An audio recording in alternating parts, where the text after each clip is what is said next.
अस्सलाम वालेकुम दोस्तों। तो आज की वीडियो में हम बात करेंगे कि आप अपनी वीडियोस के लिए डेली टॉपिक यानी न्यू कंटेंट जो है कहाँ से जो है आप ढूंढ सकते हैं, ताकि आप जो है उस पर वीडियो बना सकें। क्योंकि जब आप जो है बैठ जाते हैं कि मैं जो है कोई ना कोई वीडियो बनाता हूँ, तो आपके लिए टॉपिक ढूंढना जो है काफ़ी हद तक जो है मुश्किल हो जाता है। तो आप ये कहाँ से जो है ढूंढ सकते हैं। तो सबसे पहले जो भी आपकी कैटेगरी है, आपने वही कैटेगरी के जो है बहुत सारे यूट्यूब चैनल सब्सक्राइब करने होते हैं। अगर आप वो कोई भी वीडियो अपलोड कर देते हैं तो उससे इंस्पायर होकर आप भी वीडियोज़ अपलोड कर सकते हैं।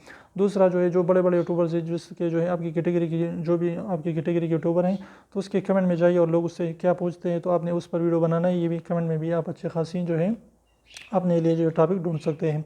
इसके अलावा आप गूगल पर जाए, गूगल पर सर्च करें, वेबसाइट आपको मिलेगी जहाँ पर आपको अच्छे अच्छे जो हैं टॉपिक्स मिलेंगे। इसके अलावा प्ले स्टोर पर ऐसे एप्लीकेशन भी मिलते हैं जहाँ से भी आप अपने ये डेली जो है आप टॉपिक ढूंढ सकते हैं। इसके अलावा जो है आप यूट्यूब पर भी सर्च कर सकते हैं, यूट्यूब पर भी आपको अच्छे खासे जो है डेली टॉपिक यानी न्यू कंटेंट मिलेगा।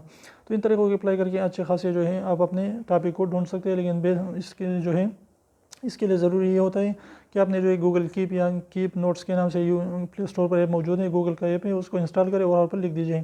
जब भी आपके जहन में कोई भी जो है टॉपिक आ जाता है तो उसको वहाँ पर लिख दीजिए, बाद में उसको वीडियो बनाएं। तो उम्मीद करता हूँ छोटी सी टिप आपको अच्छी लगी। वीडियो अच्छी लगी तो जरूर लाइक करिए, चैनल को सब्सक्राइब करना ना भूलिए और एडवांस सब्सक्राइब को जरूर दबाए, बिल्कुल भी इसका पैसा नहीं लगता। तभी से करने का उसको प्रेस कर लीजिए।